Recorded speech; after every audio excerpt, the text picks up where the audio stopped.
Thank you very much. All right, I spent the last 2 days since I've arrived racking my brain how to squeeze a 4-hour presentation into 2 hours. It has not been easy. So I'm going to go through this at a pace, not because I want to confuse you or myself, but I feel like if I leave anything out, I feel like I'm robbing you of valuable content. And, what do you leave out of something that's a work in progress that started out 8 years ago with a small little presentation and now consists of volumes and volumes of research and discovery that is, I for one, certainly did not expect to happen to me. So let's kick off. The history of our planet is far more mysterious and stranger than most of us will ever realize. And just by talking to the people here, it becomes very evident. The more people you talk to at this conference, the more evident it becomes. And the interesting thing is that the closer you get to this beautiful blue planet, the more you realize how deeply divided we are as a species. And it's that division, very constructively created division, that is being used against ourselves. And this becomes very evident by the end of my presentation. You'll know exactly what I'm talking about. The great human puzzle. Who are we? Where do we come from? Why are we here? Everyone has asked those questions, the three Holy Trinity questions, if you can call them that. That sounds so simple. We should have all these answers at our fingertips, and yet we can't, define these answers with any kind of confidence, because every time we think we've reached some sort of answer, everything shifts and changes and sends us in a completely different direction. And I normally have a lot more slides here to go into much more detail, but I edited those out. Sound and resonance seem to be the common denominators of religion and creation. No matter how far back you go, no matter how many civilizations you look at, eventually, if you scratch deep enough, that's what you're going to find. Sound, resonance, frequency, but primordially the sound. And it also somehow connects us to opening us to understanding higher levels of consciousness. And that becomes very important as we go through this presentation. In Christianity, it's the word. God said, let there be light. Okay, let's not get into the semantics. Yes, that we can define that in very various ways, but let's look at the basic stuff that we're dealing with here. The word. First there was the word. In Hinduism we got the Om, the primordial creative source. The Egyptians sang the universe into creation. All comes to sound. And it gets more interesting as you look at some of the more bizarre and ancient cultures. And you can see this, how these days of creation and the sound of creation is manifested in some of the symbology used in sacred geometry. For example, Christianity can be very quickly described with sacred geometric principles. And you realize that the creator of the universe is not some guy with a white beard sitting on a cloud. That's just complete fairy tale stuff and very distinct part of the control system of humanity. That division principle plays itself out in that philosophy. 6 aspects of Om, or the Om Mani Padme Hum. You see sound frequencies related to the creation process. And in Egyptology, the 6 aspects of the all-seeing eye of Horus. And when you see this, you realize that we're dealing with sound, 6 resonance ratios, all to do with sound frequencies. So sound plays a very important role, and one of the lesser known statements or thought patterns of Nikola Tesla that a lot of people seem to miss is that Nikola Tesla said that the earth rings like a bell. It's continuously ringing like a bell. And if you know how to use this primordial source sound frequency of Mother Earth, you'll know how to convert it into an unlimited source of energy. And I believe that's what he really did. What he did with it up at the top of the tower remains a mystery to most of us, and we're all trying to emulate that. But I believe that he was talking about the sound of Gaia, an unlimited free source of energy. And this plays a very important part in all of creation, in all ancient cultures, in all the belief systems. And I believe Tesla used this to do whatever he did to create this free energy that we're all trying to emulate. But what is sound? What is sound? Because we think that sound is just something that travels at a finite speed. Well, that's been busted now, because in Tennessee, and you studied in Tennessee, didn't you? Brooks, at the Middle State Tennessee University in 2005. There were 3 high school students and 2 undergraduates that proved that sound travels beyond the speed of light. I'm not going to go into that, but that's an interesting thing to contemplate. That's one of the best kept secrets of science and physics. Never made it into the mainstream news bulletins. Sound boils water. This is a guy called Peter Davey in New Zealand. Since 1940, this guy's been boiling water with sound frequency. It's not complicated, because everything has a resonance. Everything in the creation and in physical form has its own fundamental resonant frequencies. If we understand the resonance and the sound behind the resonance, we can do everything. Because if sound created the universe and all things in it, because that was done by God, then we should be able to use sound to do everything else.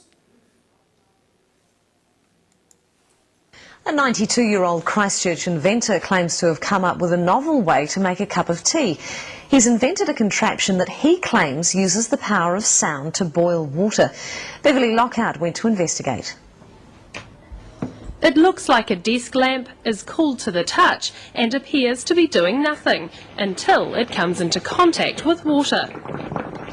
92-year-old former Spitfire pilot Peter Davey claims his invention uses the power of sound to boil water. Yes, they're a bit baffled how it works. Nobody really knows how it works. Davey believes high-frequency sonic vibrations emitted from within the silver bulb cause the water to boil. He says the idea came to him 50 years ago when he noticed different saxophone notes caused different household items to rattle. The mains-powered gizmo has experts intrigued. Never seen anything like it in my life, as they say. Professor Williamson has his doubts about Davey's acoustic theory and suspects there are 2 simple electrodes inside the boiler. It's the conductivity of the water that provides the path for the current and provides the resistance to give the heating. I'm careful that I don't divulge everything. I'm waiting to get a manufacturer that's prepared to put some money into it. And if he does get it on the shelves, he's already got one interested customer. If I saw one in a shop, I'd buy one, because I think they're an interesting little bit of technology. However it is they work. But for now, Davey is savouring his gizmo's success and sticking to his own unique theory on how it works. Beverly Lockhart, 3 News. And in there lies the problem. He's dead. He took his secret to his grave. We will never find out until we go there, try and wrestle it out of his family to share the secret with the rest of the world. I can't believe that in all of the world of science and the the amazing laboratories that we have, there haven't been some scientists that have reverse engineered this or figured this out. Can't be that difficult. It's a resonant harmonic frequency of boiling water. Reverse engineer it. Measure the resonant harmonic frequency of boiling water and build the device.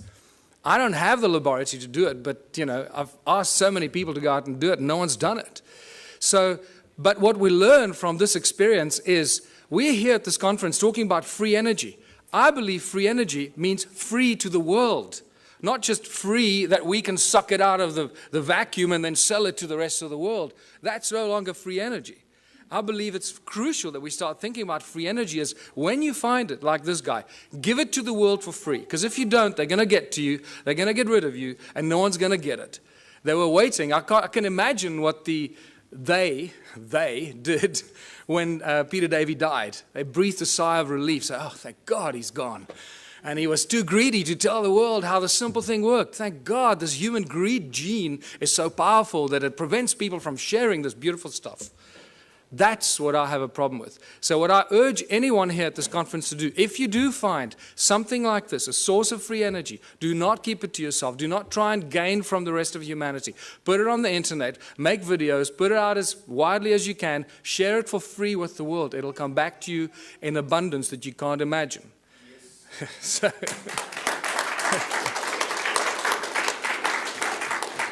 Sound levitates. All ancient cultures talk about levitating things with sound, not just sound, but also with mind and thought.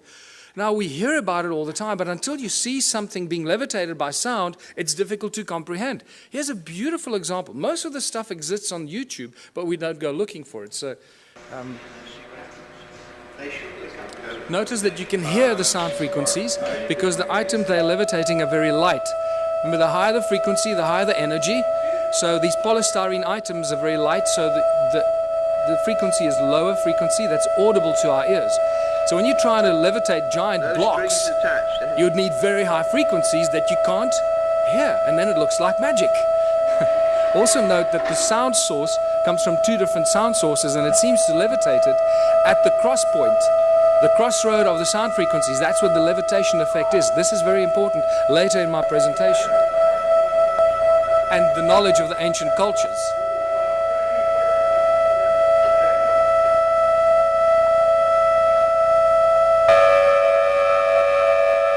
Just the slightest sound variation and the thing starts to tumble and spin. Slightest little variation on the frequency. Look where it starts to spin.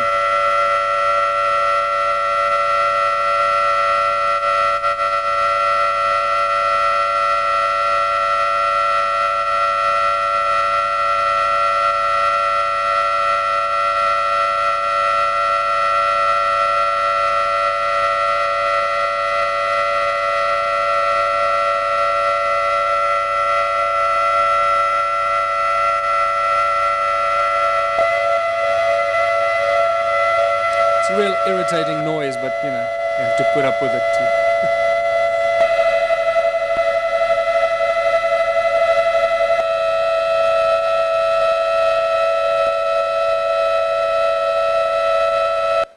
So sound levitates. It's no longer, you know, this fairy tale thing. It really happens. But sound source is also the inspiration for all the religions in the world, the great religions, and the most recognized religious symbols. This is from the guys that developed the cymoscope. I normally show the cymoscope, but lack of time. So look at this 3D bubble that is created as sound. Remember, sound is a three-dimensional thing. From the pop, it goes in all directions. It's not a wave on a piece of paper. It's a three-dimensional effect that keeps amplifying itself and goes on and on and on. Just because you can't hear it anymore doesn't mean it's not necessarily there. So here's a three-dimensional bubble that's created at the sound, but look on the right-hand side at the cross-section of it. What do you see? You start seeing one of the most commonly recognized religious symbols. Why did the religions choose the symbols? Because when you drill right into the middle of this, what seems to be at the very source of sound, the pop, or that moment, instant of pop, this is what you get. Oh boy, do I recognize this interesting symbol. And this is where you realize when the ancient cultures carved these intricate things into rock, they weren't just imagining things. They understood that sound was the source and how sound can create and levitate and manifest shape and form. And that's why they carved hundreds of thousands of these crosses in circles. And not only did they carve it, but it's also recognized by ancient cultures. In southern Africa, it's known as Mabona, the Lord of Light.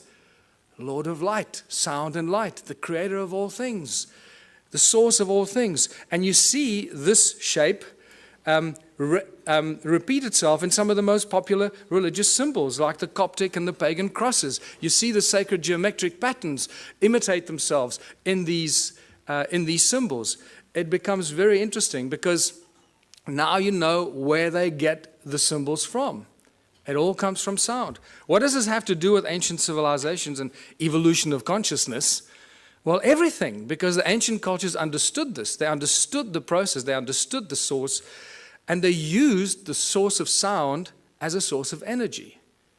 And this is what my discoveries show in South Africa. The resonating chambers for creation of energy, that's what the pyramids were. Many researchers are starting to reach that conclusion, that they were actually resonating cavities to create huge amounts of energy. And they would have looked something like this. What's also clear to me, the more research I do, especially at the sites in South Africa, realizing that we're dealing with sound and light, that they probably used light to activate some of these sound devices. They were actually resonating chambers, that it was activated by light.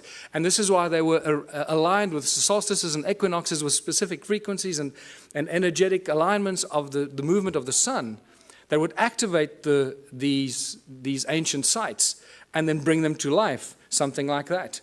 And if you think that's not happening, there's an interesting photograph that is available on the internet of some strange energy forms coming out of the pyramids, taken with some weird lens that shows you energetic frequencies, and this got me very excited because this is directly connected to my discoveries in the stone circles of southern Africa. This is some interesting symmetrical interference patterns that were taken at Stonehenge, which tells us that Stonehenge was not an accidental bunch of, long-haired, loincloth, cavemen that built this with ropes and pulleys. And when you go to Stonehenge, they still have that image on the side of the tunnel as you walk towards Stonehenge. They still show the guys with ropes and pulleys building Stonehenge. It's insane. So it's a very, very advanced device, Stonehenge. And what blew my mind is how old Stonehenge is. This is probably one of the oldest sites on Earth. It's probably more than 1 million years old. Are there any geologists here? Any geologists? Well, most of you are homemade geologists. So. You're told that that stone there fell over. It was the twin of that stone, and it fell over. Right? They were connected at the top, and it broke when it fell over. Well, there's the break. Okay? Now, this is sarsen stone. It's very, very hard, one of the hardest stones known to us. There's the break. Does that look like a 5,000-year-old break and erosion? Absolutely not. We're dealing with hundreds of thousands, probably millions of years of erosion to erode about this far. This is not a new structure, people. Stonehenge is extremely old. Your mother will lie to you, your priest will lie to you, but the geology is not going to lie to you. There it is. Do with this what you want. It tells us we're dealing with ancient sites and advanced knowledge of sound frequency, because we see it in the patterns that the Stonehenge site still generates today, even though it is in the state of disrepair. Just like the stone circles in South Africa, in the incredible state of disrepair, are still giving us insane amount of energy that we don't know what to do with. This is another example of how old Stone Age is. That crack was clearly not there when the builders built it. You wouldn't put a lintel up with a crack in it. So we have to assume the crack happened after the event. And look at the erosion around the crack. I mean, this is insane amount of erosion. So, modern day levitator. Southern Florida, this guy called Ed Leeds Cullen in the 20s built this amazing place called Coral Castle. This is still a mystery to a lot of people, or they don't know about it. And he single-handedly put these giant blocks on top of each other, carved them, sculpted them, shaped them on his own. The interesting thing is when they used to bring the trucks used to deliver these rocks, he would offload them single-handedly. And nobody knew how he did it. He always made the guy stand around the corner or something like that, until one day, 2 young schoolboys saw him offloading these giant coral blocks. And they came home very excited saying, "Hey, Mummy, we saw the guy." And they asked, "How did he do it?" And the kid said, "Well, he did it with ice cream cones in his hands, 2 ice cream cones." And the parents imagined, naughty children, what are you talking about? You're trying to force us into buying your ice cream for dinner, right? Well, that's not true. When I heard that, I got extremely excited, because that is consistent with what I've been finding in southern Africa. Ice cream cones, cone-shaped tools. And that's why I call it the ice cream cone phenomenon. And this has become a very important part of trying to unravel the ancient mystery, how they did this stuff. They used sound, they levitated stuff, but how did they do it? And I find many of these cone-shaped tools scattered all over southern Africa, among the ruins, wherever you go. I was up the mountain 2 weeks ago, again, walking through areas that I've never been before. Remember, at this stage, I'm the only guy researching this, the whole of southern Africa. It's like I'm the only guy researching Egypt. That's the equivalent of that. There's one guy in all of Egypt let loose to do, try and get some sanity out of this. And so I feel a little lonely, so come help. So just to show you that these ice cream cone-shaped tools are everywhere. There are thousands of them. I've just collected a few, because after a while you get bored. So, there's another one over there. And then you get to the Rosicrucian Museum in the United States, and guess what I find? These cone-shaped tools on display with Sumerian writing on it, Sumerian cuneiform writing on it, commemorating the building of the temples in Sumer. They were then stored in the walls and hidden in secret chambers in the walls that were retrieved from the secret chambers in the walls. Now they're on display in the United States. Cone-shaped tools commemorating the building of the temples in Sumer. The plot thickens, doesn't it? So let's go back to South Africa, or Southern Africa. The current belief system is that Southern Africa was a sparsely populated part of the world with only a few inhabitants up to about 1,000 years ago. And they tell you about maybe 5,000 people, maximum 10,000 people, hunter-gatherers running around, shooting a buck here, shooting a buck there. Well, they don't do their homework when they put this in our history books, and they insult our intelligence, because unfortunately the ancient stone ruins of Southern Africa tell us a completely different tale. But they still continue to put in our history books, still today, that these are just cattle kraal for keeping cattle. These amazing stone structures that cover most of Southern Africa, but they didn't know that it covered most of Southern Africa, so they put these ignorant things into our history books, and then we pay lots of money to send our children to university to regurgitate this crap. Right? And it's spectacular. They just make the stuff up, put it in the history books, but because they doctor this and doctor that, everybody just kisses their butt and nobody questions them. It's really sad, but just to show you what some of these structures look like, I'll go through these rapidly. They are really remarkable structures. And the walls are not very high. Sometimes they're flat with the ground. Some places they're 3 meters tall or 2.5 meters high. The most important thing that you need to notice is that each one is completely unique and different. There are not two that are even closely, remotely the same. Each one is completely unique. Now that was a question that wasn't asked until I came along.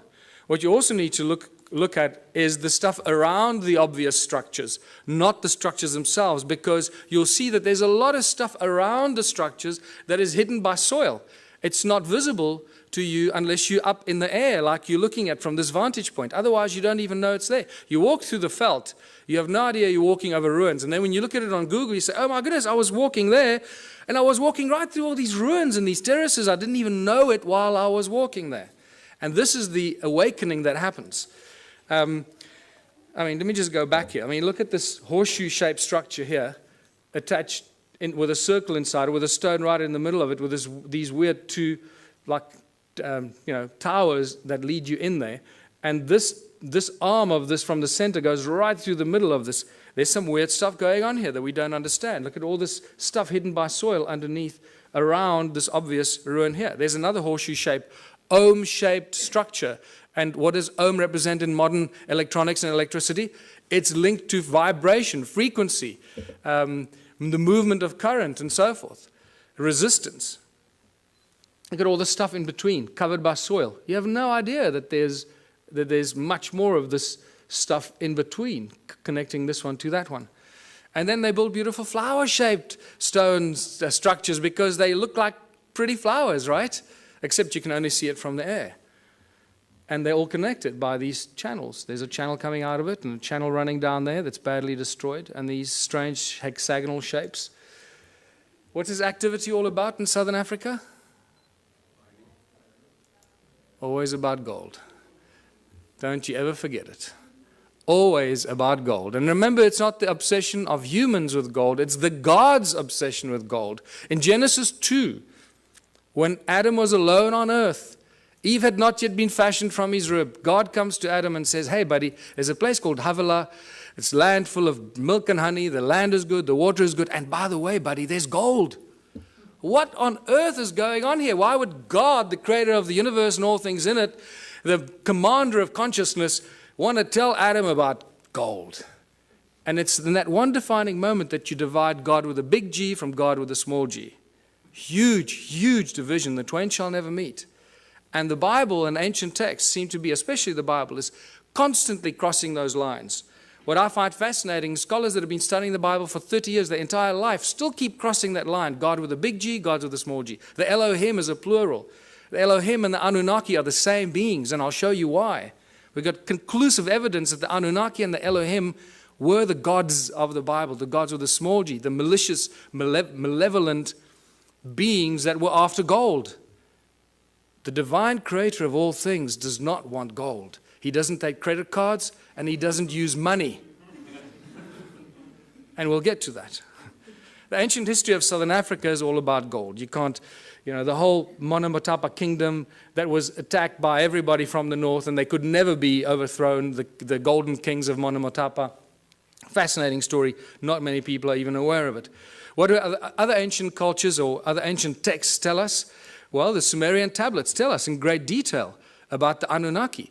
And all the great biblical stories are first found in the Sumerian tablets in much greater detail. And when they, like the creation of Eve from Adam's rib, is reduced to 2 lines in the Bible. In the Sumerian tablets, it's a whole chapter on it, how it happened, how they put Adam into a deep sleep, and blah, blah, blah. It's phenomenal information. But so what we do know is that a lot of the stories in the Sumerian tablets are translated into the Bible much later and abused or used for abuse against humanity. Work in the Abzu is the constant reference in the Sumerian tablets. Abzu has been given many names, but its primary sort of reference is always linked with gold. Abzu is where the gold came from, and there's some great references from Sitchin's work where the landmass, the shape of a heart was given, in the lower parts thereof golden veins from the earth's innards were abundant.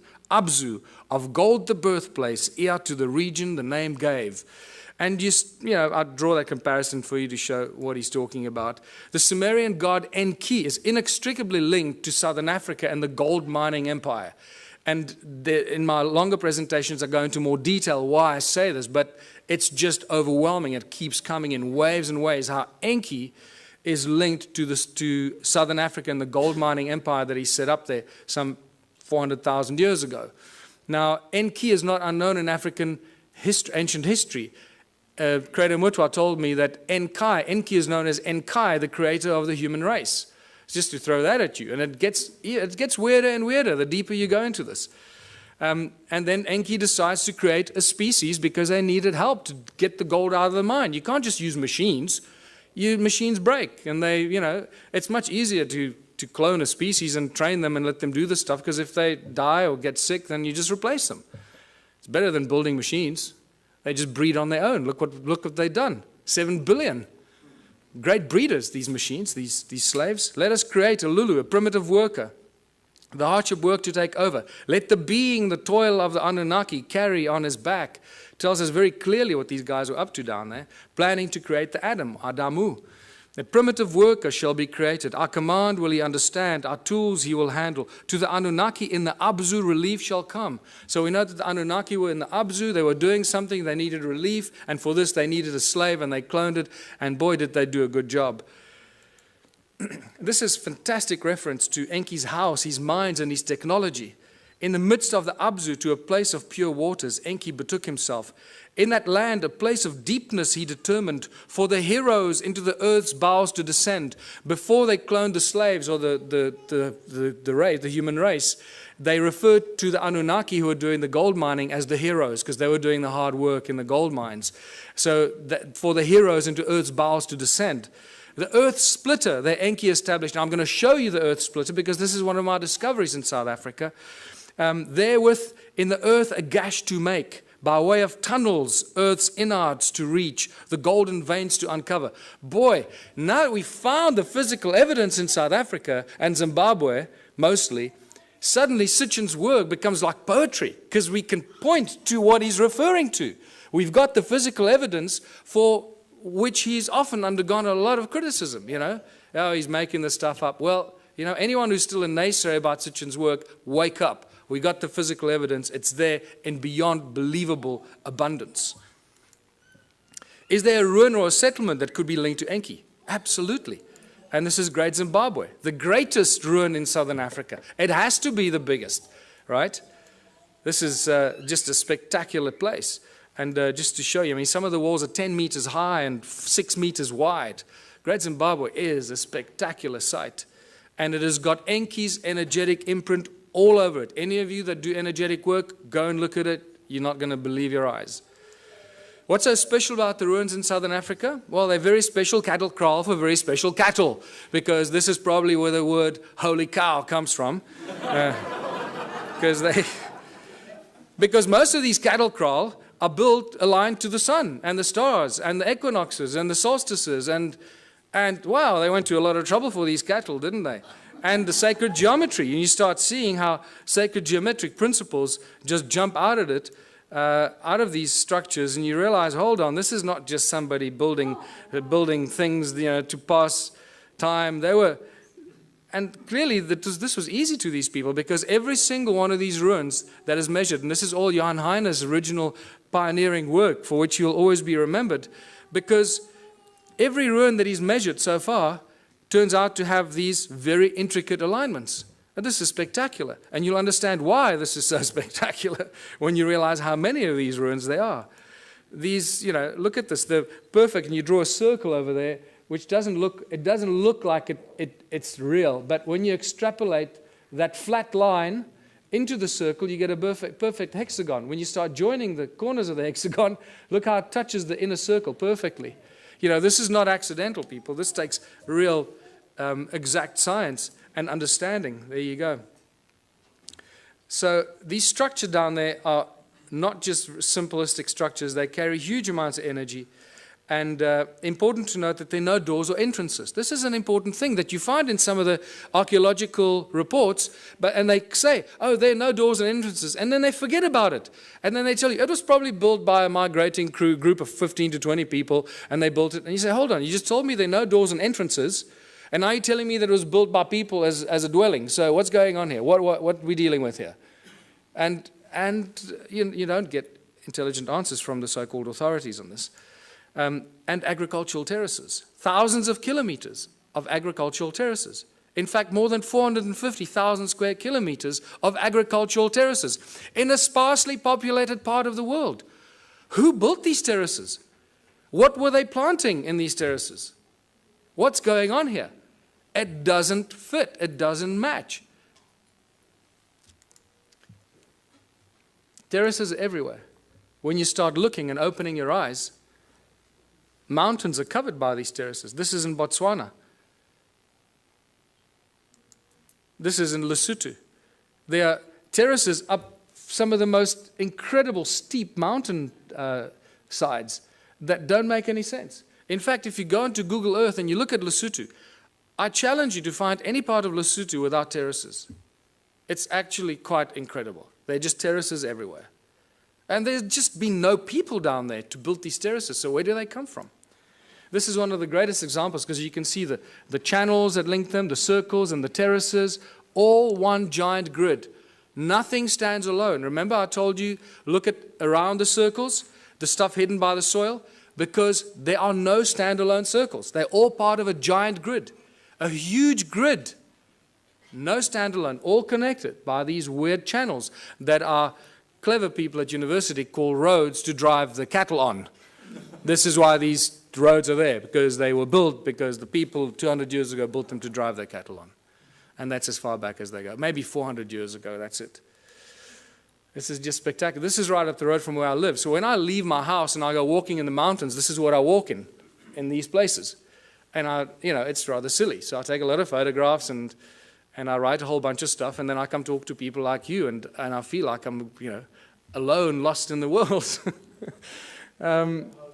Ancient roads and channels run for hundreds of miles. Notice, circle, channel, and the extrapolation or the extension of the circle that looks like a giant spider's web. And it's these giant spider's web that turn into these agricultural terraces. And there's a very specific reason why this is all connected, which you'll understand soon. Look at these archaeological drawings from 1939, clearly showing us that there are no doors and entrances, and these circles are all connected like a bunch of grapes. And then they don't make any more comments about it, they just leave it. The roads link every stone circle. There's the road there. It's very, very badly eroded, as you can see. Most of the times you don't even know you're walking on these ruins. Over there at the bottom, it used to connect in there, but that looks like water washed it away at some stage. Look at this linking into these strange hexagonal things. There's not enough time to talk about that, but there's spectacular information about what was going on there. And there's ruins there and there, but they're just covered by soil. This is a beautiful example of a channel running into with all the stuff around it. The spider's web effect. Look at this. Now imagine most of southern Africa looking like this a long, long time ago. And these are all cattle kraal, as I said, built for special cattle. There were a lot of cattle. Boy, they were just, I don't know where the people were, but there are a lot of cattle. Hey, maybe... How many of these ruins are there. And this is where the penny really drops, when you start figuring out how many there were. In 1891, the brilliant Theodore Bent, this is one of the few archaeologists that I carry real respect for, wrote a brilliant book, The Vanished Lost Cities of Mashonaland. And it's a phenomenal book. And in 1891, from horseback, traveling through South Africa, Botswana, Zimbabwe, he estimated about 4,000 of these structures. Then by 1974, Roger Summers, who had more technology available, calculated about 20,000 of these stone ruins. Now, by now, I started going, hold on, 20,000 stone ruins in a sparsely populated continent doesn't make any sense. I got involved in 2007 when Jan Heine introduced me to this, and within 6 months, I estimated at least 100,000 ruins. So I thought, well, before I release Temples of the African Gods, I can't just thumbsuck the stuff. Let me have some sort of at least scientific argument for this. So I started counting. I used Google and aerial shots and just started counting, and extrapolating, getting averages per hectare, per square kilometer, per larger area. And I went all over southern Africa and found these densely clustered areas and got averages. And some of the aerial photographs looks like, there's circles here. When you look closer at it, when you study this, you see how connected they were. This is all over southern Africa. Some of them are in the Transvaal or in Gauteng, what used to be the Transvaal, in Mpumalanga, in the Orange Free State. There's some in Natal, KZN. I just found some in KZN 2 weeks ago when I traveled to KZN. And I hadn't found any before. So wherever you go, you find more ruins. Zimbabwe, Botswana, as I mentioned. And this one I'll be talking about again. This is near a town called Bronkhorstspruit, very strange looking structures. This is again close to my house. And this is south of Johannesburg. There are thousands and thousands of these south of Johannesburg, and they think they discovered gold there in the late 1800s. And this is just spectacular. It's the density of these. This is other side of Rustenburg, where I grew up near the platinum mines on the way to Botswana. This runs about 5 by 5 kilometers, and it's just dense like this. It's ridiculous. And this is back near where I live, just to show you the circles with the channels connecting them and the terraces. And by the time I finished counting, getting all these averages, I found out there were more than 10 million of these. So forget 4,000 and 20,000 and 100,000, more than 10 million of these. In fact, I can now tell you categorically it's probably closer to 20 million of these. And we'll be surprised if there aren't more. It's spectacular. We're dealing with the largest and most mysterious ancient civilization on earth that no one's paid any attention to until now. What happened to them? What happened to 10 million stone structures and the people? Forget the stone structures. We've got evidence of those. Where are the bones? Where are the dead people? There's nothing. Not a trace of who occupied these. Isn't that more mysterious in itself? That for an extended period of, I'll show you, about 280,000 years, people lived and worked here. Then no fossil remains of these people. What on earth went on here?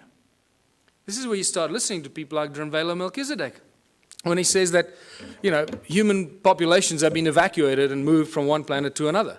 You go, well, hold on. Suddenly that makes a little bit more sense than anything else, because we should have found bones. There's been a lot of digging, mining, and there should be bones everywhere. Farmers building houses. So what happened to them? This is where the Sumerian tablets become very important. And the King's List, I'm going to come back to this, because in the two King's Lists that give us exactly the same story, they give us the names of 8 kings that ruled for about between 220 and 241,000 years. The names of the kings are the same, the places they ruled are exactly the same. The dates vary a little bit. So you've got to allow some, mistakes in translation. But the names and places remain the same. This is very, very interesting. But what this tells us is 2 very important things that I'm going to come back to later. And this is a repetitive theme in the Sumerian text, is after the kingship descended from heaven to earth, after kingship was lowered to earth from heaven. Okay, to us it doesn't make any sense. Oh, we think it's some crap made up by the ancient people because they were all stupid, right? And then it tells us who these kings were and how long they lived. And you can clearly see that they weren't human, because they lived and ruled for 36,000 years, 64,000 years, 28,000 years. And then a very important thing that it tells us, a very important statement from these 2 kings lists. And then the flood swept over. So two very important things, three important things. That kingship was lowered to earth from heaven. Somebody up there decided that they were going to appoint some kings on earth, some priest kings. That changes all of human history. It tells us that they ruled for an extended period of time, and then the flood came. So we seem to have a history, a chronology of human history until the flood. Prior to this, or until now, we know very little about what happened before the flood.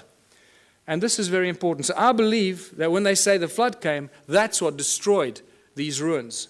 Some 12 to 13,000 years ago, the so-called Great Flood that there's not much argument about in geologic and archaeological circles. And you can see the sedimentation. That's why most of these ruins are not visible. Most of them are covered by soil. They're hidden from us. And wherever there's stone circles, there are gold mines. You can't get away from it. More than 75,000 gold mines have been found between 2005 and 2010 in a geological survey just around the little town of Leidenburg in Mpumalanga province. 75,000 gold mines. In the 30s, I've got two distinct, separate reports from two separate miners that mined in the province of Limpopo, northern South Africa, that found mysterious mine shafts, tunnels like this, at about 100 feet down while they were mining gold. Remain unexplained. Tools and artifacts were confiscated by the authorities, never to be returned. In the 1990s, De Beers found a mine shaft 22,000 feet deep that scared them. That they say it was cut with absolute precision, indicating some advanced laser technology that they do not possess. Anglo-American, I know, has a secret file that they keep for covering up ancient mines and shafts. Anytime they come across an ancient shaft or a mine, they cover it up and move on. They don't even discuss it, but they have a specific file for that. And I was told this by the chief geologist, the Anglo-American, while we were having a beer at a pub. He just volunteered this information to me. I was amazed. But then he didn't know who I was or what I was doing. Sneaky bastard. What kind of stone are we dealing with here? It's a very special kind of stone. It's known as hornfels. And it's known by geologists as ringstone. And I was the first person, I'm astounded, the first person to ask what kind of stone was used to build these ruins. They just, don't go there. And it's metamorphosized quartzite. It's incredibly hard. You can't break it, people. I've tried to break some of these. This sliver is a break I keep in my museum. This happens as a result of heat. You expose it to fire, it breaks up. So clearly they didn't use fire in any of these ruins. Otherwise there'd be none left. As you can see, it's black on the inside, very hard, and then it's got this stuff called patina, the skin, like a skin that grows. It's an oxidization and calcification process. It grows incredibly slowly on this specific rock. And what is fascinating about this hornfels stone is that it conducts sound incredibly well. It rings like a bell and light. There's some more examples that I found that I keep in the museum. And more spectacular examples. And just to show you, there's a little... The most remarkable artifacts that I've collected, this particular stone in my hand here, this beautiful Stone Age club, it looks like something out of Flintstones. I'm going to show you how they ring like bells, because I can't carry these with me all over the world. So a quick demonstration how these stones ring like bells. I just discovered that in geological terms, these stones, this particular stone, the hornfels in South Africa, is also known as ringstone for that very specific reason. And to ring these, I'm going to use my brand new tool that I've just collected about a week ago. This phenomenal, absolutely phenomenal artifact. And I'm going to use this to ring these stones. This looks, we always joked when I found this, that this looks like a Stone Age guitar. And it's pretty much like that, you know. And I'm going to show you that it is very closely related to a musical instrument in ancient times for a very specific reason. Now you might think that this stone shape is just accidental and that it broke off or something. You'd be mistaken, because I've collected probably about 4 or 5 stones that are very, very similar in shape, very similar carving structure. There's broad base here and then down to a narrow tip, and somebody removed this particular piece of the stone over there for specific reasons, as you will hear, which I'll ring a little bit more. They ring like bells. But it's also important to note that you cannot carve or chip this stone. it will splinter and fragment, and it will not be chipped or carved. Okay, so these shapes that we see here must have been molded in some way, and molded for specific acoustic properties. And this is why.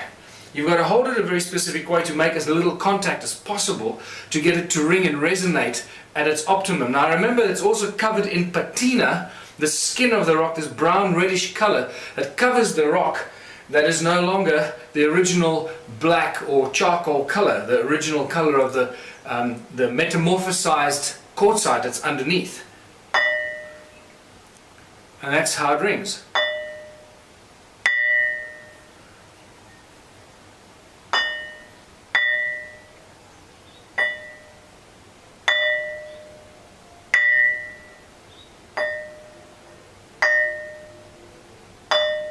I can actually feel my fingers underneath are deadening the ringing because I'm holding it and it's deadening some of the effect. There we go. That's better. That's what you want. You realize that this thing really rings like a bell and it reverberates for quite a long time.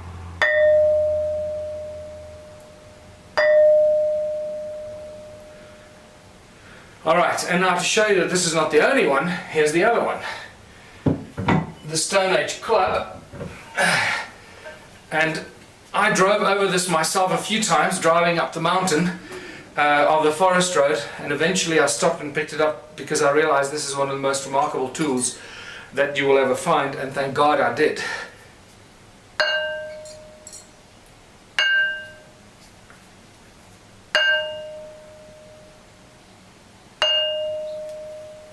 And it is very heavy. I'm out of breath because I'm holding my breath not to make a noise, and this thing weighs probably about 15 kilos, so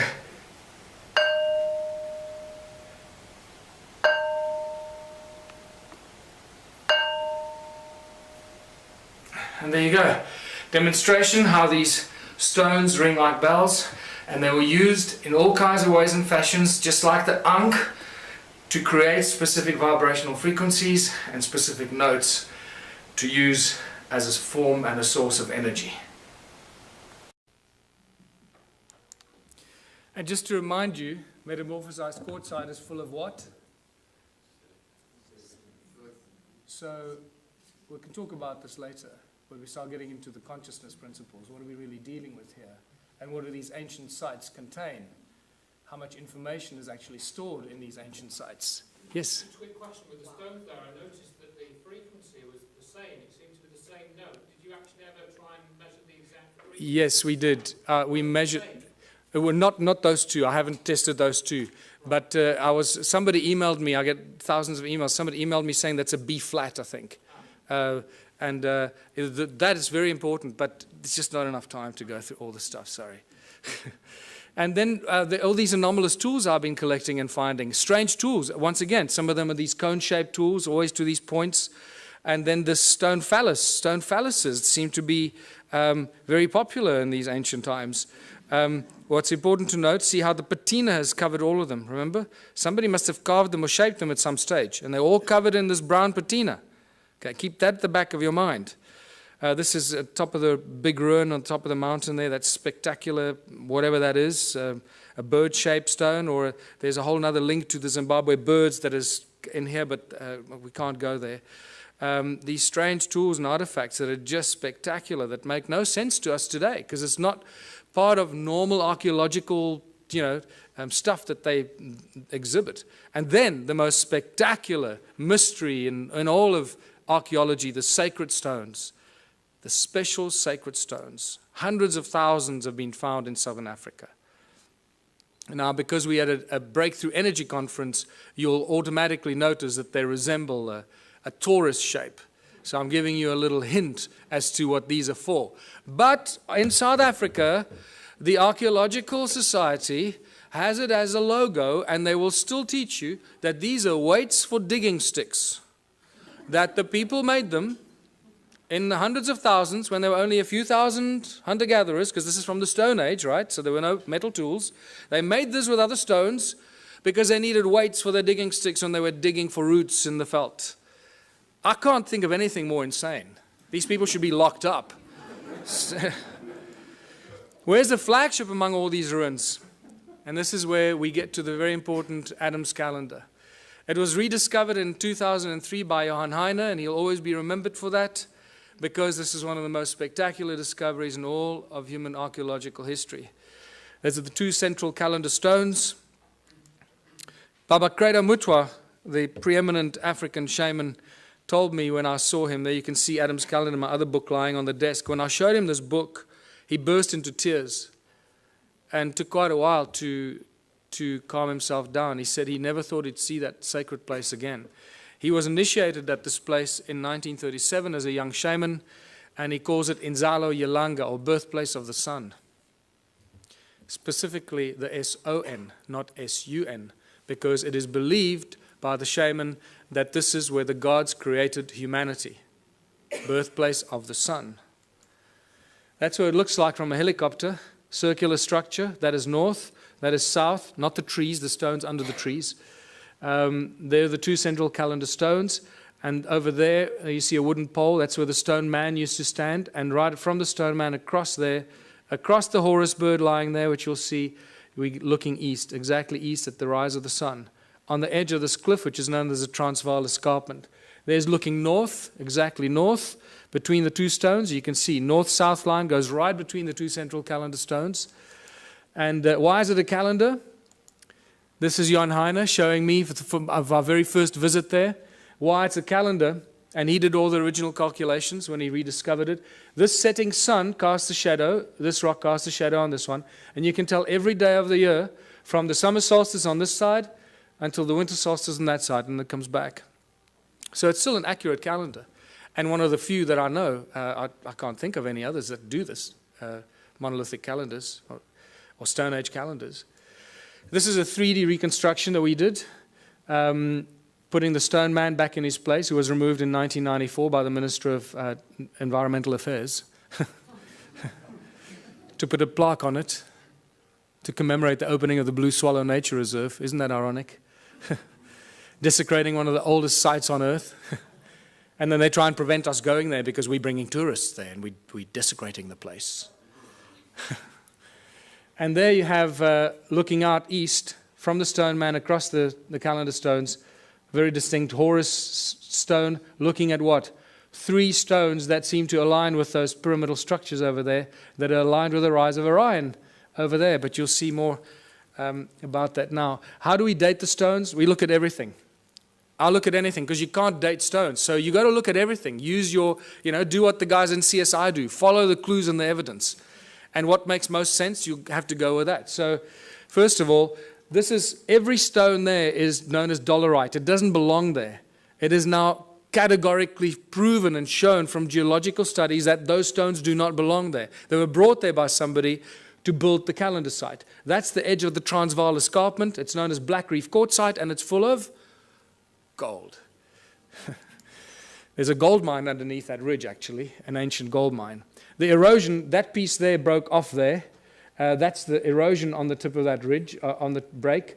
Most geologists I've asked suggested to me, pick a number above 50,000 years for the amount of erosion that happened there. So 50,000 years ago, that piece broke off and landed there.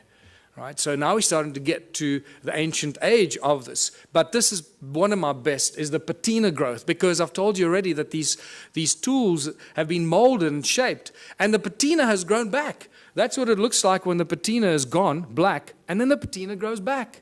This is a great example of a monolith in one of the stone walls that at some point broke, and this tip broke off. Look at the patina that's grown back. There's about 2 millimeters of patina growth.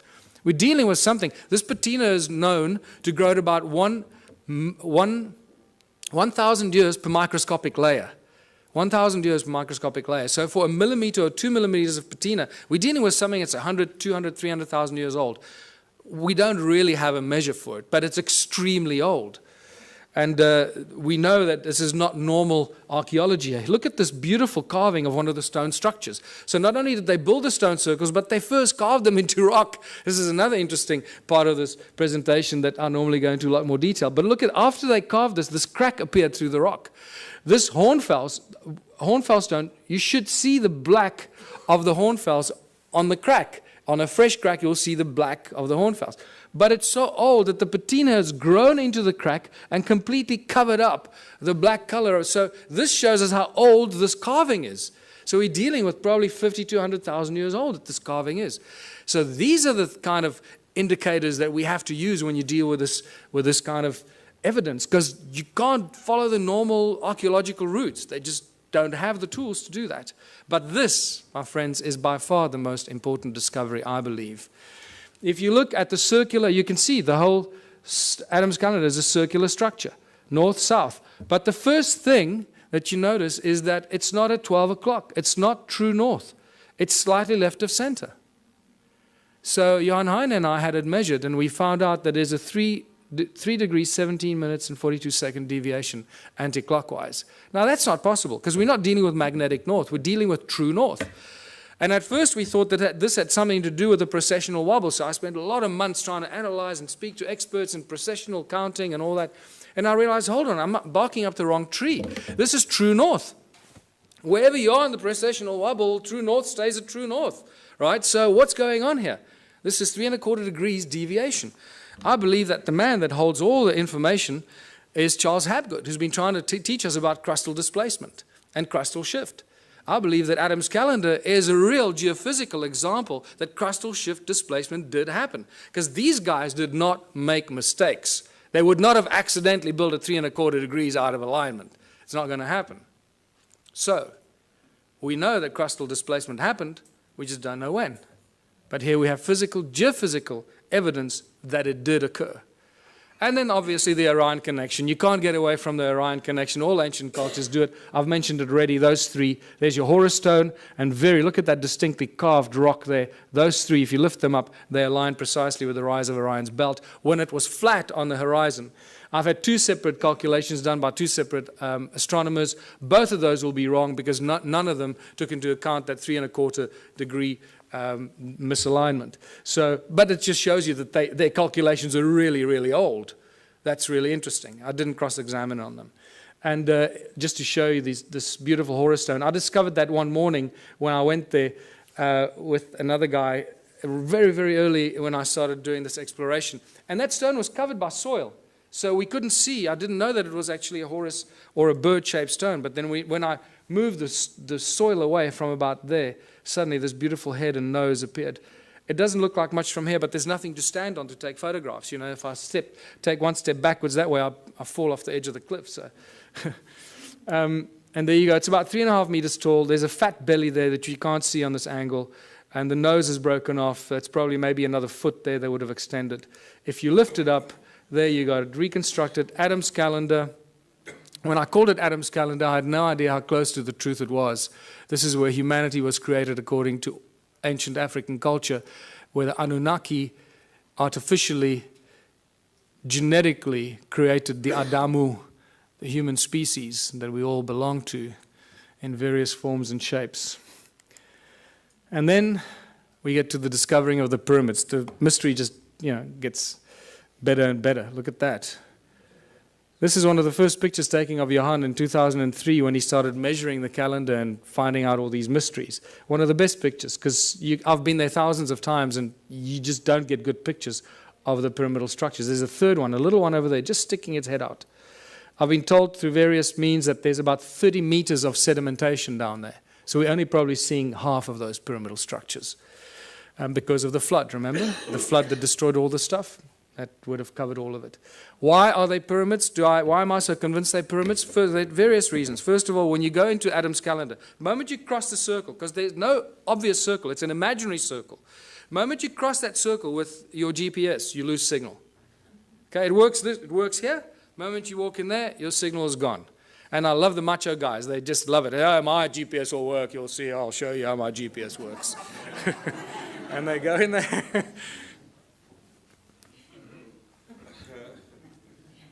It's fantastic watching them. Just see that ego drop very quickly. And then when you take the same GPS down to the pyramids, there were 4 of us. I will forever regret not taking a photograph of it, because there were 4 of us standing with GPSs like this. And every GPS gave you a completely different reading. Not just slightly off, but miles off. You were like, you know, in another province. It was insane, right between the two pyramids. Not only that, but all these ancient cultures built things according to the sacred geometric principles. So I thought, hold on, this will tell me if it's linked or not. Let me draw a golden mean spiral from Adam's calendar and see where it lands. Well, you know, I didn't have to guess. You got it. So here we can do a beautiful twist on those that want to stick to mainstream science. And we can argue the argument of probability, which is one of the most commonly argued arguments in science, isn't it? Probability. So the probability factor that the golden mean spiral accidentally ends between the pyramids is so completely out of kilter that it has to be linked. You're dealing with several million or several billion odds to one that it's, you know, an accident. So the probability factor plays a very important role here. We're dealing with something that's connected, and also through channelings and other psychic revelations, I've been told in no uncertain terms that we're dealing with some very advanced stuff here. And then when you connect Adam's pyramids through Great Zimbabwe, Enki's house, it lands right in the Great Pyramid of Giza. And all along the 31 degrees east longitudinal line, the Nilotic meridian, right, which is also linked to the white lions of Timbavati, the sacred white lions of Africa. And you start seeing all this connection. It's just beautiful. It just unravels more and more. And then my beautiful friend Willem de Swart, who's decoded the numeric system and the secret numbers of God, made it very clear to me that the name Elohim equates to the number 31. Elohim, 31 degrees east longitudinal line. So this gives us an indication that the Anunnaki and the Elohim are the same group of beings. I just recently did an interview with George Nuri. The very last caller that called in told me he was abducted by the Anunnaki 12 years ago, before he knew any of the stuff we're talking about here. They told him they were tall, about 9 feet tall, blonde, blue-eyed individuals. They told him they were the Anunnaki, and they also told him they were often referred to as El or Elohim. That was very interesting, and then the show ended. So I need to talk to him more. So what were all these stone circles for? Millions and millions of stone structures, all connected. Each one is completely unique, different, built with stones that ring like bells. What's going on here? Archaeological drawings show us that there are no doors and entrances, and some of them are concentric circles, like expansion, amplification chambers or something to that extent, right? So are these connectors, these channels actually like wires? Absolutely. So let's go back to what Nikola Tesla said. He said the earth rings like a bell, and it's an inexhaustible source of energy if you know how to use the sound frequency of Gaia. And I believe that this is what it is. The cymatic patterns remind us of what we're looking at. The shape of Om. This is the shape of sand on a metal plate. That's what you'll find. So what we're looking at here is cymatic patterns from Earth. Each one of these stone circles just simply represents the cymatic or the shape of the sound of Gaia at that particular point. And this is why they connected. So they created one huge energetic field. There's one example. There's Hans Jenny's photograph, the circle in the middle, and the spider's web effect outwards, the circle in the middle, spider's web effect outwards, except these were connected, so they could share the energy they suck out of Mother Earth. And but how much energy could these structures create? For this, we got to go to 1944 in Japan, when they were developing the death ray with which they were going to smite the Allied army. But unfortunately, they got nuked, so they never got to use the death ray. But one of the things that I found out is that at the core of this death ray was a thing that they used called a magnetron, a resonant cavity magnetron.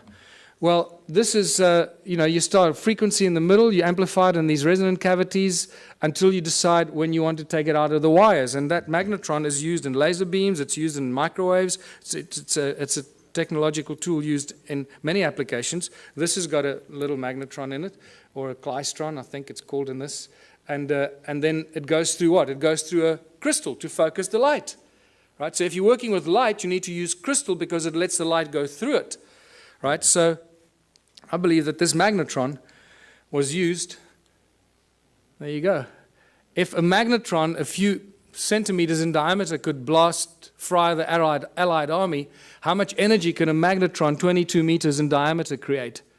Huge amounts of energy. In fact, I was made aware that it's this structure that was probably responsible for the destruction of Atlantis, because they didn't quite know how to use it and it got out of control.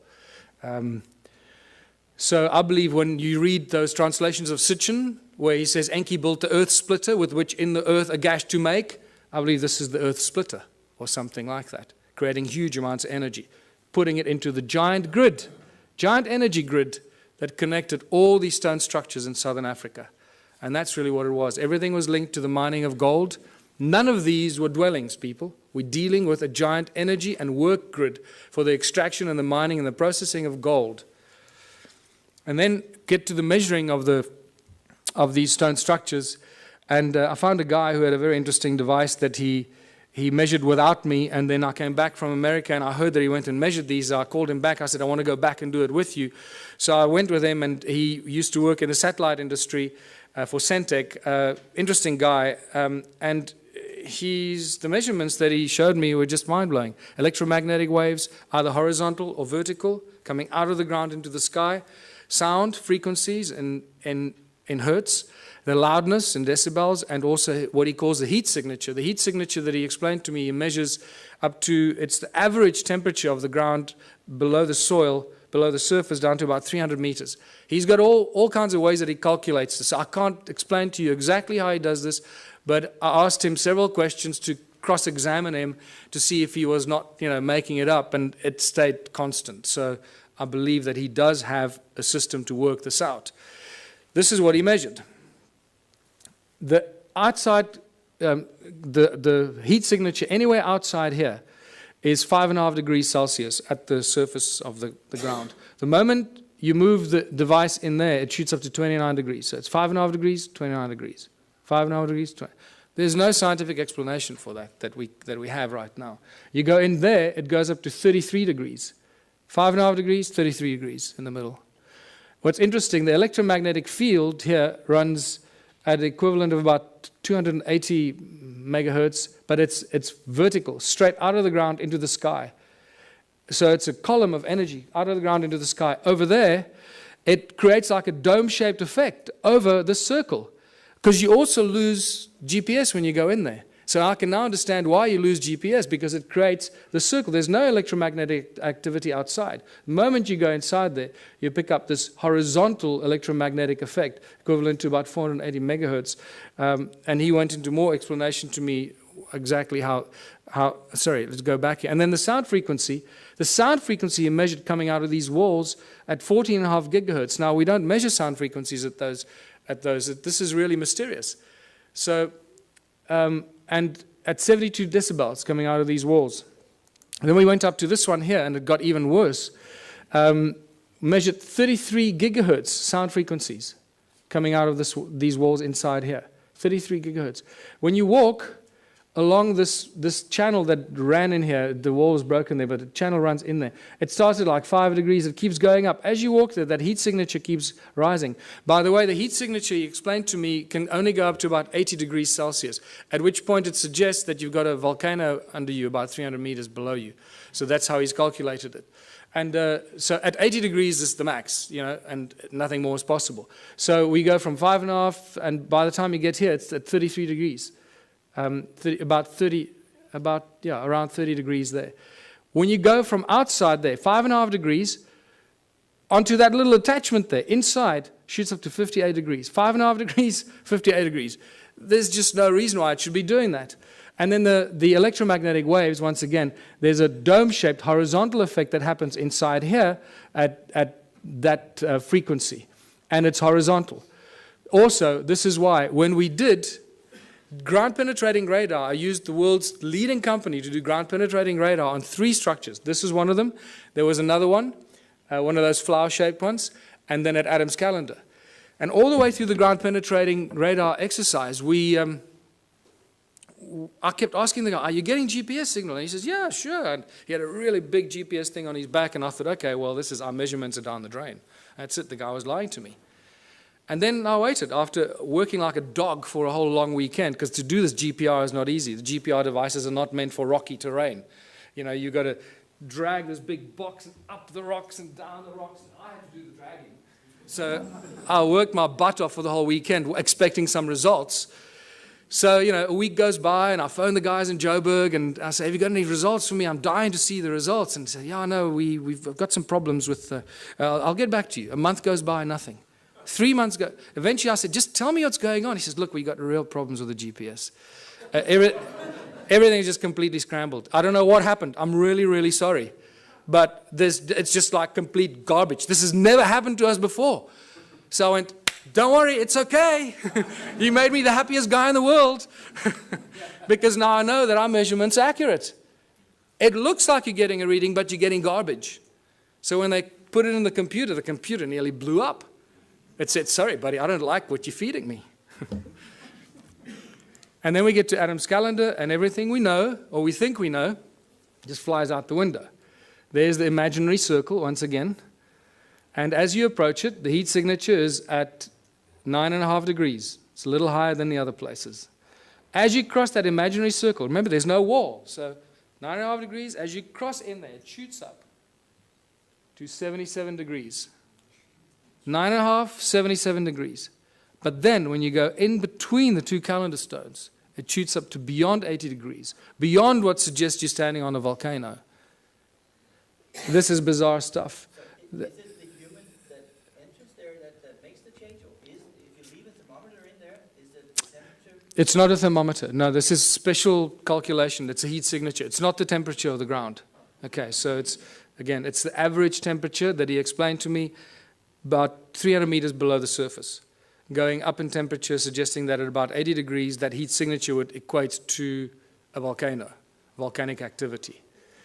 And then we measured the sound frequency, first of all. Once again, nothing outside. And then as you cross that imaginary circle inside, it shoots up to beyond 375 gigahertz. This is sound frequency. Now, I've never heard of anything before measuring sound frequency at these frequencies. In fact, I've had several people argue with me that sound doesn't exist at those frequencies. I say, oh, well, it just disappears. What happens to sound? It just disappears because we can't hear it. So there's an interesting debate to be had there with some of the brainy people out there. 375 gigahertz sound frequency. That's insane. That's ridiculous. But then the electromagnetic fields become very important in this discovery, because as you cross in there, it shoots up to 1700 megahertz, equivalent electromagnetic activity, horizontally, creating a dome-shaped effect. Again, this is why the GPS doesn't work inside there. But in between those two calendar stones in the middle, it shoots up even higher to 1800, but vertically, straight out of the ground into the sky. And that just blew my mind, because that made me realize that we're dealing with something very special. Since I first started going there and taking psychics and connected people there, there have been hundreds that have told me things about the site that could not be told unless you knew something. So once again, the statistical probability that they were lying to me is out the window. They must be telling me the truth. And the recurring constant, that thing that I've been told by, strange woo-woo people, is that it's an active vortex and a portal. Now that we've measured it, I believe them, because this is the kind of thing that we measure there. Electromagnetic waves run horizontally, vertically, and then vertically coming out of it is one vertical shaft of electromagnetic waves straight into the sky. So what is this calendar site all about? What were they doing here? What were the Anunnaki doing here? They were getting gold. They were using the people to mine the gold, using advanced technology, Caesar technology, getting it off the planet. We know that they were getting it off the planet. Sitchin makes it very clear in his translations. But he says they would beam it up with skyships. I think he was very, very close to the truth, except the word skyships was misinterpreted in his translations. It wasn't skyships. It was a contraption like Adam's calendar. Beam up the gold, Scotty. Where do you want it? That's what we're dealing with here. They were getting the gold off the ground, off the earth, somewhere else. The gold isn't here. One of the biggest mysteries. Where's Germany's gold? Where's the gold in the USA? The gold is missing. Suddenly all the countries around the world are waking up that they don't have any gold. Well, this is an age-old story. It goes on for all of human history. Remember when the Spaniards arrived in the Americas and everywhere in the world, they found the native populations, they had all this gold, and they asked them, who does the gold belong to? There was always one answer they received, The gold belongs to the gods. And they were right. And they're getting it off the ground, off this planet. So Caesar technology was only discovered in the 17th June 2009. This was reported on in some of the scientific journals, talking about sound as being used as laser beams. Not light, sound. And they think it's very exciting because it's got great applications in the military, obviously. And this is where the sacred stones come in. Because I believe these are not only energy devices like toruses, toroid energy generating fields because of the special stone that they're made of, but they're also frequency converters. One frequency in, another frequency out. And I believe that these pointy stones, like Ed Leeds-Skalnin, was reported to move the giant blocks with 2 ice cream cones in his hands. Well, you hold those 2 in your hands, it'll look like you're holding ice cream cones in your hands. And at the point where they cross, beaming high-frequency sound waves, they will create levitation. The higher the frequency, the higher the power and the energy, so you can lift huge things up and move it around as you want. Ice cream cones in your hands. Boy, those 2 schoolboys made my day. There you go. What I find interesting is that average 3 centimeters, which equates to 10 gigahertz. So when we reverse engineer this, I'm looking for laboratories that work on laser technology. We can do some remarkable experiments, people. We'll change the world. We'll use these stones and we're going to discover new energies. And we can, any volunteers, we can put you in front there, set it up, and see what happens if we phase you out or if you're still there. 10 gigahertz. So what have we learned from all of this? If we don't learn something from this information, it's completely wasted on us. And I believe we're going to have a break now. Is that true? We're going to have a break? No break? So I was going to have a 10-minute break, but mostly for your sanity, I'm used to this. So I believe that we're reaching the conclusion of a prophecy. All the ancient cultures have these great, amazing prophecies that last thousands and thousands of years, and they say that the end days will be as the first days. Did you know that in 1980, in the mid-80s, 4 of the North American native tribes came to South Africa to meet with Creator Mutwa and some of the African shaman because they believe that the new age will rise out of South Africa. It was quite amazing. And they had all these ceremonies at these sacred sites and so forth. So the end days will be as the first days. Well, if humanity arose out of South Africa, then it should restart there again. And it makes me quite curious to see what's going on in South Africa at the moment. There's some really interesting things, and I seem to be involved in a few of those for some reason, but we're rediscovering free energy. We're discovering that sound is a source of energy. We just need to realize how to use it, figure out how to use all these ancient stone circles that give us insane amounts of free energy every second of the day. We just don't know how to use it. We're crossing the galactic plane. It's the rise and fall of civilizations, concluding these giant, as Plato called it, the great year. We're exposed to frequencies and energies that we probably haven't experienced in the last 26,000 years. So no wonder we're going through, turmoil, and a lot of people are going crazy. They don't know how to deal with it. We're exposed to galactic light from the great sun, the cosmic, the center of our galaxy. And we're exploding with consciousness. Why? Why are we exploding with consciousness? Because this galactic light is activating our DNA, and there's plenty of scientific evidence for that you can go and look at if you still don't believe that. And it's doing amazing things. It's not just activating our junk DNA, 97% of it. So as our junk DNA gets activated, it creates a feedback mechanism, and we start to think higher thoughts, and our consciousness grows quicker and quicker. It's a beautiful thing, this, people. And it's all connected to these crazy people, 280,000 years ago, building stone circles in South Africa. They created us and allowed us to get to this point where we can contemplate our own existence and our own humanness and figure out how we fit into this great, crazy picture. We connect to the morphogenic field and realize that the resonance is the substance of the morphogenic field and plays a very important role in, spooky action at a distance that scientists are still trying to wrap their heads around. How does this all work? And this is where I realized that if we don't learn something from this ancient civilization and apply it today, it's going to be completely wasted. So I realized that these people lived for long, extended periods of time without money. And it was Kerry Cassidy, when she first came to visit me 3 years ago, she suggested to me, you know what, you should start a political party. Because when you start sharing this information, it's not going to go down well, and you need to create a platform of credibility and protection. So I did that. And the Ubuntu Liberation Movement has now been registered as a fully fledged political party in South Africa, and I'm going to be running for president next year. That's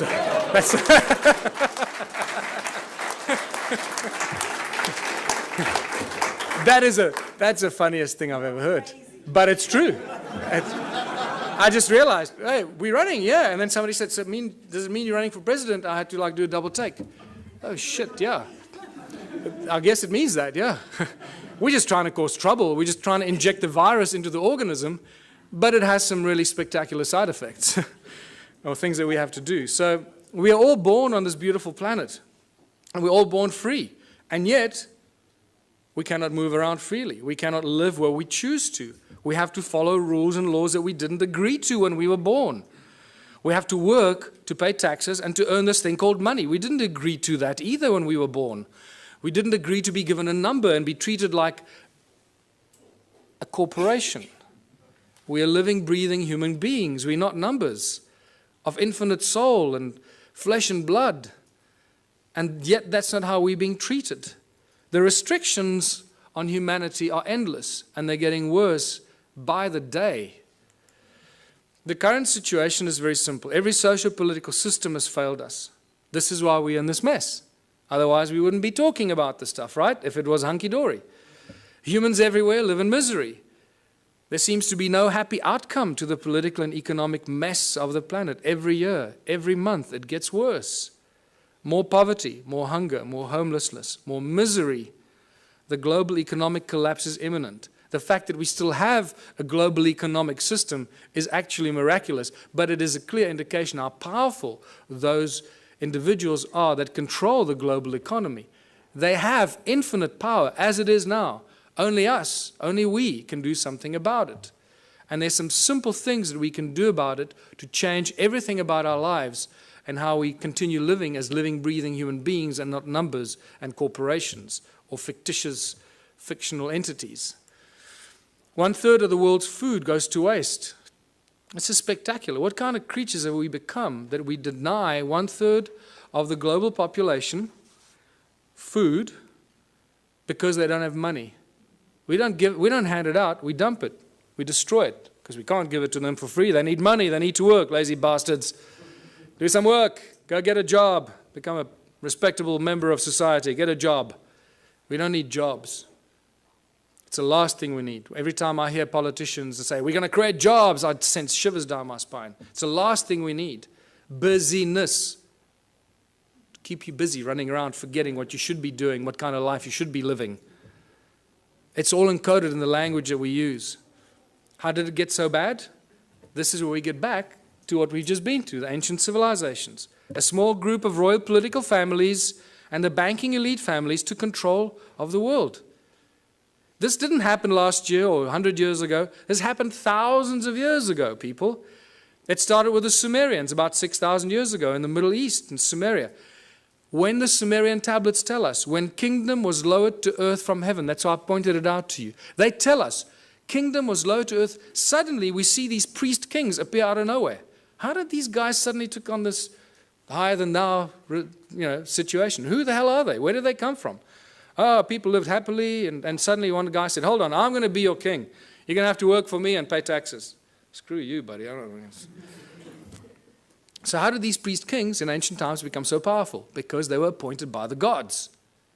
I'm not talking about God with a big G here. I'm talking about the gods with a small g, these arrogant pricks that came here and disturbed us on this beautiful planet. And what happened next after they appointed the priest kings? The most spectacular, miraculous thing happened. These priest kings created money. Money is not part of natural evolution. This is a complete misunderstanding of human history. Anyone that teaches you that has not done their homework. Money was maliciously introduced in ancient times as a tool of enslavement, the absolute tool of enslavement, and we are feeling the worst brunt of it right now. We are the guys, we are the civilization, we are the people in the history of this planet right now that can make a change. It's up to us what we do with this information and how we move from here forward. Today there are three main banking families, there are arguably a few more, but the big ones, obviously the Rothschilds, the Rockefellers, the Morgans, they control everything. They own all the banks in the world. How can I make the statement? Because they're the guys that bail out the banks when they go under. So they own them. It's simple, right? If you bail somebody out, you're going to own them. And you're not going to bail something out that you don't own, or at least that you don't control. So the World Bank, the IMF, the BI, the Bank of International Settlement in Basel, Switzerland, most people aren't even aware that there's a thing called the Bank of International Settlement. When they discover this, what? Wow, that's amazing. I hope they're good people. Can't they give us a loan? Remember, people, money doesn't exist. Okay, I'm going to get into this. Yes, did you want to say? What I don't understand is, you now say all the past history was rubbish and it was all evil, but still you want the rub for government and president. I don't understand it. So okay. You believe in the system, but everything else is rubbish. No. I don't, no. Well, that's what you're actually saying. No. You're getting the wrong end of the stick. We created the, yes, you are. We created the Ubuntu Liberation Movement. I'm going through it now. Just hold on, you'll understand where I'm going with this. Okay. There's going to be another point in time to ask questions. Okay. I discuss this because this is quite central for our understanding of who we are. Yeah. Okay.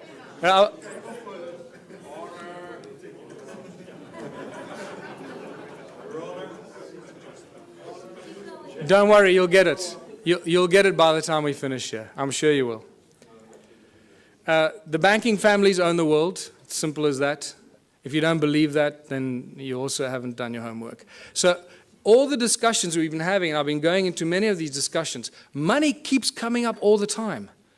But remember, money doesn't exist. Money is just empty promises. There is no thing as money. In fact, for those of you that know, I've been actively involved in legal cases in South Africa against the banks. Not just the banks, against the central bank, the South African Reserve Bank, the Minister of Finance as well. I've even opened up a constitutional court case against the banks, the Minister of Finance, and the Reserve Bank, which had an interesting ending. If we have time, we can talk about that. But it doesn't stop. 2 years ago, myself and a small group of other people, mostly Scott Kundell, started asking the banks certain questions. And we couldn't get answers out of them.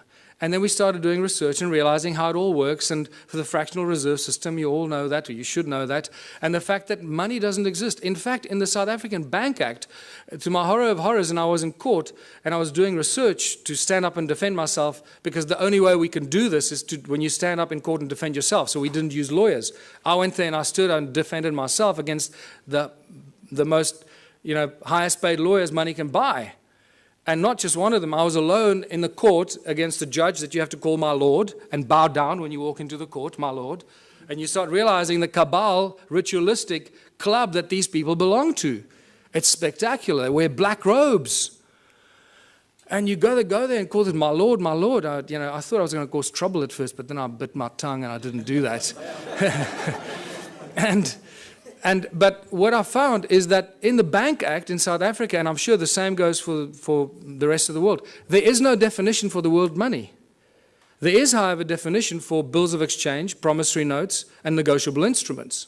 And I realized the banks don't work with money. The banks work with promissory notes, bills of exchange, and negotiable instrument. And those are called liquid because they have value. They are the liquid, valuable instruments, negotiable instruments, that banks work with behind the scenes. And this becomes really exciting and interesting. So we started realizing we could create promissory notes and bills of exchange and liquid negotiable instruments as soon as they have our signature on it. And we started doing some of this, just causing trouble. Anyway, it didn't get us very far because the judges didn't understand this at all. They thought we were just causing trouble with the courts. But nevertheless, what we managed to do in the 3 Supreme Court cases that I defended myself against these banksters, we managed to get very important things out of the lawyers or the bankers. They admitted to everything we accused them of. We accuse them of breaking the contract law because they don't have what they pretend to loan. They don't have the money. Remember, in contract law, you can't lend something that you do not possess. So that was one of our arguments. So we said, well, the banks aren't actually banks because they don't own any money. And they admitted, yes, no, we don't own any money. So, okay, great. Judge, did you get that? And then we said, well, that means that you're an agent and you're not a banker, so you can't charge interest and you can't come after me because the contract is null and void. And then we realized that they securitize your signature. They sell every document you have, every document you sign with your signature on it and has a value on it is sold in a process called securitization. And this is a global industry. Global banking industry works with securitization. And they're very proud of it. They publish the securitization information on their websites. But then when you argue securitization in court, they deny it. They say, no, we don't know what you're talking about. No. And the judges don't go and do their homework because the judges are so blinded by the banks and the lawyers, they just follow. They just can't imagine that the banks could be lying. So they agree that they practice securitization. Well, first of all, they denied that there is anything called securitization. They accused us of being fanciful and making things up, and that they didn't have money to lend. We accused them of not having locus standi or any rights to start the action against you because they sell your documents and your contract to a third party called a special purpose vehicle. And that special purpose vehicle company is a third party that takes complete ownership of your property, your car, your credit card debt, your overdraft. Everything is securitized by the banks because they don't have money. That's how they make money for themselves. It's all shuffling paper and bookkeeping entries and selling empty promises. And this is how junk bonds are created, because once you haven't paid on your bond, 3 months after you haven't paid on your home loan, your bond, that goes stale. What the SPV does, they then claim insurance on it and they file it. So the SPV gets paid, the bank has been paid the moment they sell your signature to them. Everyone's been paid, but you keep paying for your home loan for the next 30 years. The moment you stop paying, the bank comes after you, says you owe us money. There's a contract, my lord. See, he signed a contract, he owes us money. And the judge doesn't for 1 second say, well, hold on, let's look at the validity of this contract. Do you have rights to this contract? Who owns the property? So this has now been exposed. We are this close in South Africa. Myself and Scott Kundle from New Economics Rights Alliance, we're this close from bringing down the banks. Yes. This close. Yes. So,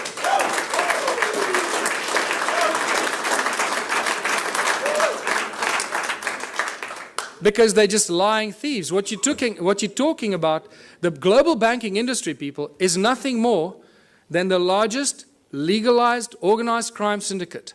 That's what it is. So they're a bunch of criminals. We've got to do something about it to stop it. So I've got 2 cases against the banks now. One of 5 counts of fraud, which they haven't argued any of the points. They've argued why I'm claiming all the money that I'm claiming. They're not arguing any of the points. And Scott Kundle has got a case with the New Economics Rights Alliance, which has become the 3rd largest non-profit organization in South Africa in the last 6 months, about 160,000 members. He's launched a case of unconstitutionality against all the banks. We're about to launch criminal charges against the banks, full-blown criminal charges, because the evidence is just becoming overwhelming. And all it's going to take now, one judgment. If there are any mathematicians here, you can see the complete insaneness of this. Out of thousands and thousands and thousands of court cases, people against banks, not one person has ever won a case against the banks. Just think about that. Clearly, this is stacked in favor of the banks. Clearly. And the judges are either paid off or they're too stupid to understand what's going on. But things have changed. We have a few situations in South Africa. We've had small victories where the banks withdrew. This is how clever they are. They withdraw before they get a judgment, or they abandon. So there isn't a precedent on the record. So you can't then go and argue the precedent. So they're very clever with this. But we're going to force them into a judgment because of what we're doing. And it's just going to take that first judgment and then it's all over. The entire global banking system works on the same principles, and it's just going to be a domino effect. And we'll do what Iceland did, hopefully. Just reverse all the mortgage loans, reverse all the car loans, credit card, just, Just reverse everything, because these thugs have stolen trillions from us and make us their slaves. And that's exactly what they do. And this is linked to our education system, because most people are indoctrinated into this way of thinking since childhood. Our education system has nothing to do with learning. It's really developed and funded by the banking families to condition humanity into following orders and respecting authority. They control the contents of all the textbooks and transfer of information. Our schools are really just indoctrination camps to brainwash our children to follow orders and to bow to authority. It's got nothing to do with learning, people. The money controls the legal system, as I mentioned already. And if you just look on the internet on a daily basis, you'll see that the economic collapse is just imminent. It's somehow being kept alive. The question is, and this is what I need to end on, because we can't keep talking about doom and gloom all the time. We need to talk about what are we going to do as a species? What are we going to do when it all collapses? And this is where the most exciting thing happens. And this is my message to everyone in the world. This is where the true humanity shines, and we realize how beautifully we can survive without money. We have to find a new system, because this system is broken. It doesn't work. We cannot continue doing what we've been doing for the past 6,000 years. That is insanity, and as you know, insanity is defined as doing something over and over again and expecting different results. So hopefully after 6,000 years we now have learned. Don't try and fix the current system. Change it completely. What is the one thing that we can do to change it? You know what that is. And this is where the Ubuntu Liberation Movement comes in. Join the movement. Realize it's a movement about higher consciousness. It's about breaking all the norms that we've been conditioned to believe, standing up to authority, and taking back what belongs to us, living, breathing human beings.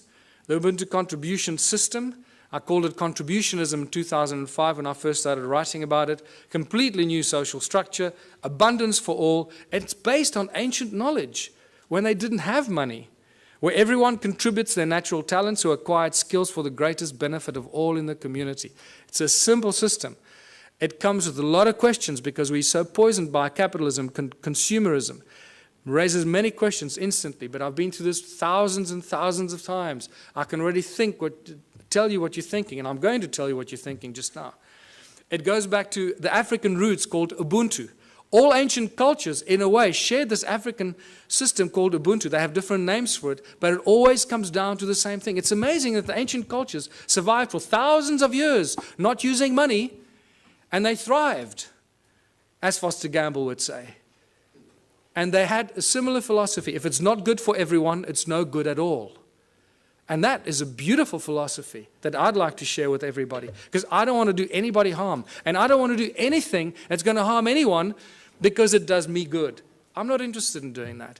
And this is why the whole Ubuntu contributionism system, the Ubuntu movement, is a movement of higher consciousness. It is for people moving into a new age, a new era of higher consciousness. Exactly that. So that's the virus we want to inject into the South African Parliament. Higher consciousness. Not because I want to run for president. In fact, if by some miracle I became president, and this was a question that was asked me in Durban last weekend at our first public meeting.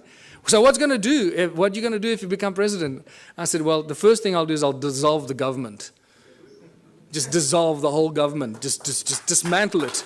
And give the power to the people, wherever they are, to start their own local communities. Rewrite the laws. The laws we have are not written for the people, they're written for the corporations. Our inalienable rights, this is what I need to remind people of.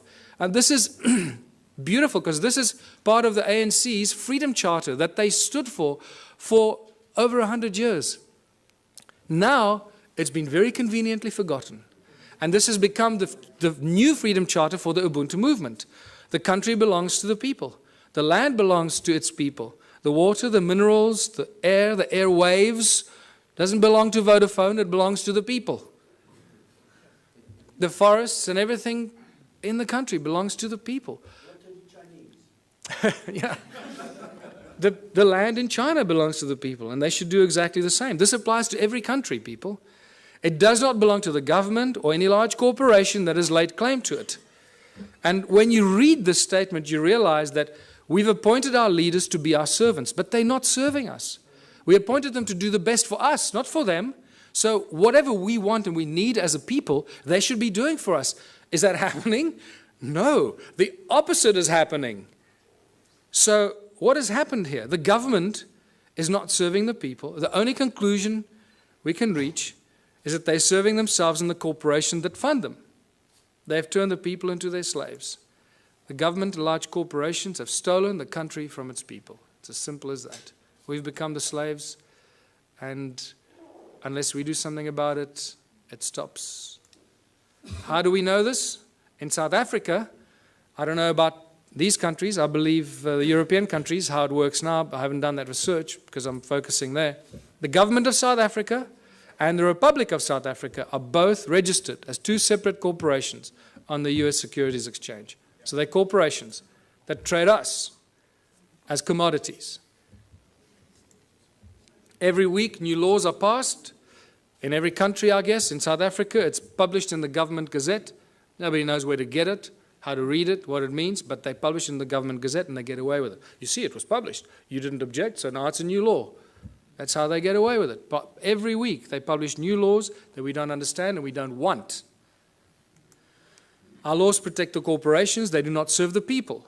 Corporations have more rights than living, breathing human beings. I've witnessed this in my own presence in court on 3 occasions.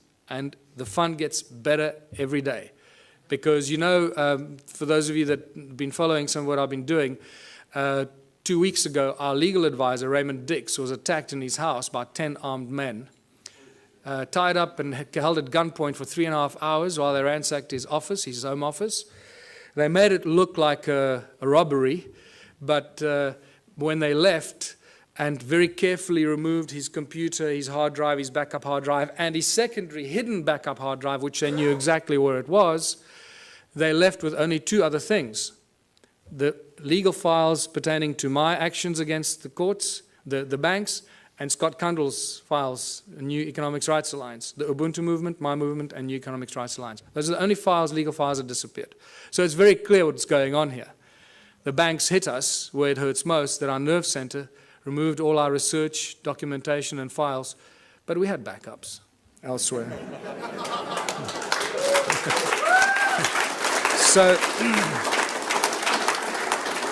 So now it's obvious, you know, if they take me out, they just created another martyr. So bring it on. I don't care. I know where I'm going. I'm going to sit on the right-hand side of Jesus.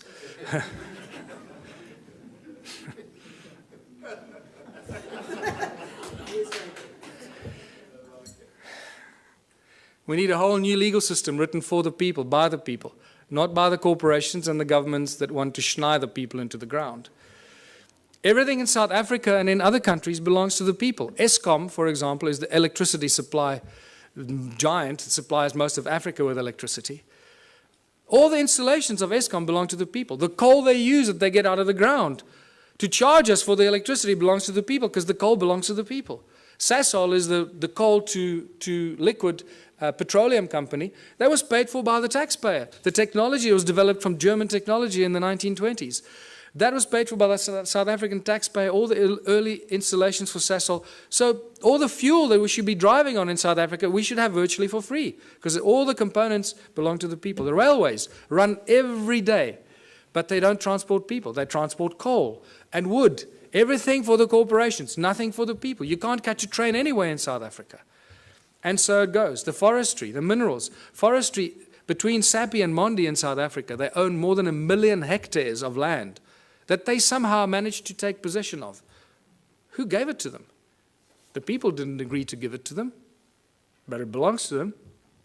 So you can see how this theft of the land and all the inalienable rights of the people of the land have been stolen and given to corporations. So the government and the large corporations have stolen the country from its people. It's obvious. What do the people need? This is where we start seeing the beautiful side and how simple things can be. What do we need? We need food, water, love, friendship, homes, tables, chairs, knives, forks, gardens, clothes, technology, healthcare, arts and culture. We need everything that each and every one of you can imagine and beyond. We need everything, and we should have all of it because there should be no hurdles to achieving this and having that, right? We do not need money. Did you see money anywhere in that list? No, we don't need money. Money gets in the way. Money is the obstacle, is the hurdle to all progress. Money does nothing.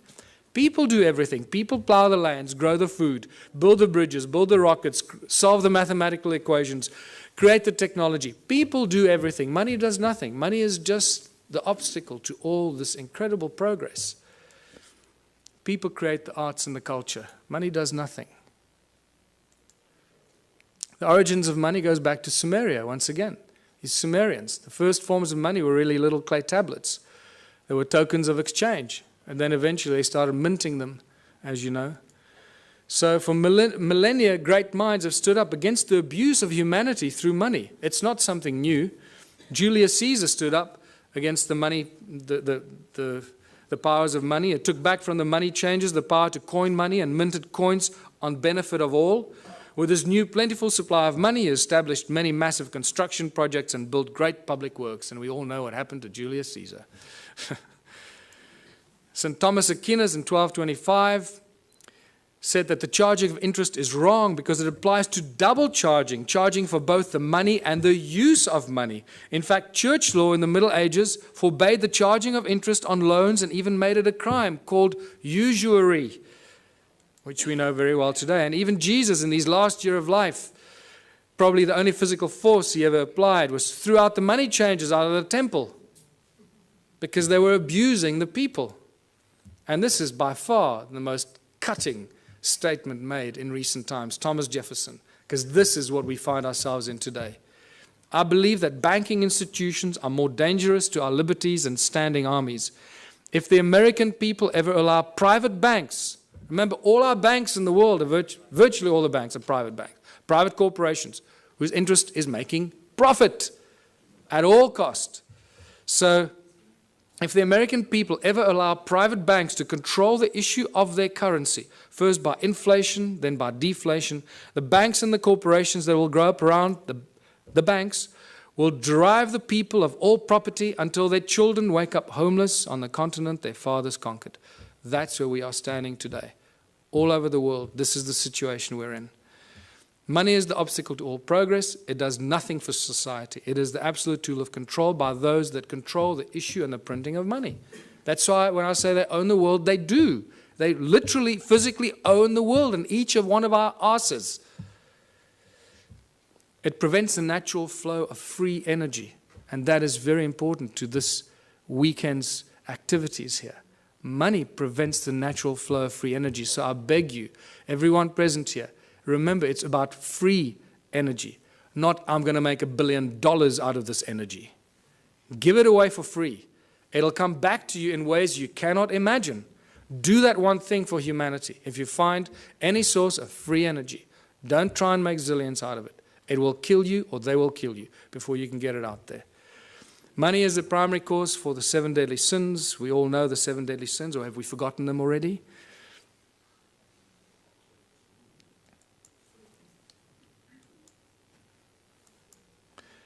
It's not the love of money. Many people ask, oh, it's just the love of money. Money, there's nothing wrong with money, man. It's just a form of exchange. You know, we're so poisoned that we try and argue for it. We try and defend it. That's how poisoned our minds have become. It's incredible. It's not the love of money. It's the mere presence of money that causes all these problems. If you take money out of the system, all this stuff suddenly and miraculously vanishes. So what is the solution? If it's the mere presence of money or the love of money, of all of the above, what are we going to do to solve the problem? The answer is so blatantly obvious. Remove money. Just get rid of it. Get rid of it. What do we need it for? It's causing all the strife in our lives. It's destroying our planet. The mines are raping our Mother Earth, taking out the precious guts out of our Gaia and distributing it around the world to people that claim they own it. It's sick. The obvious questions, if you remove money, so who's going to shovel the crap? How are we going to pay for things? I'll just sit on my ass and do nothing. I want 50 Ferraris.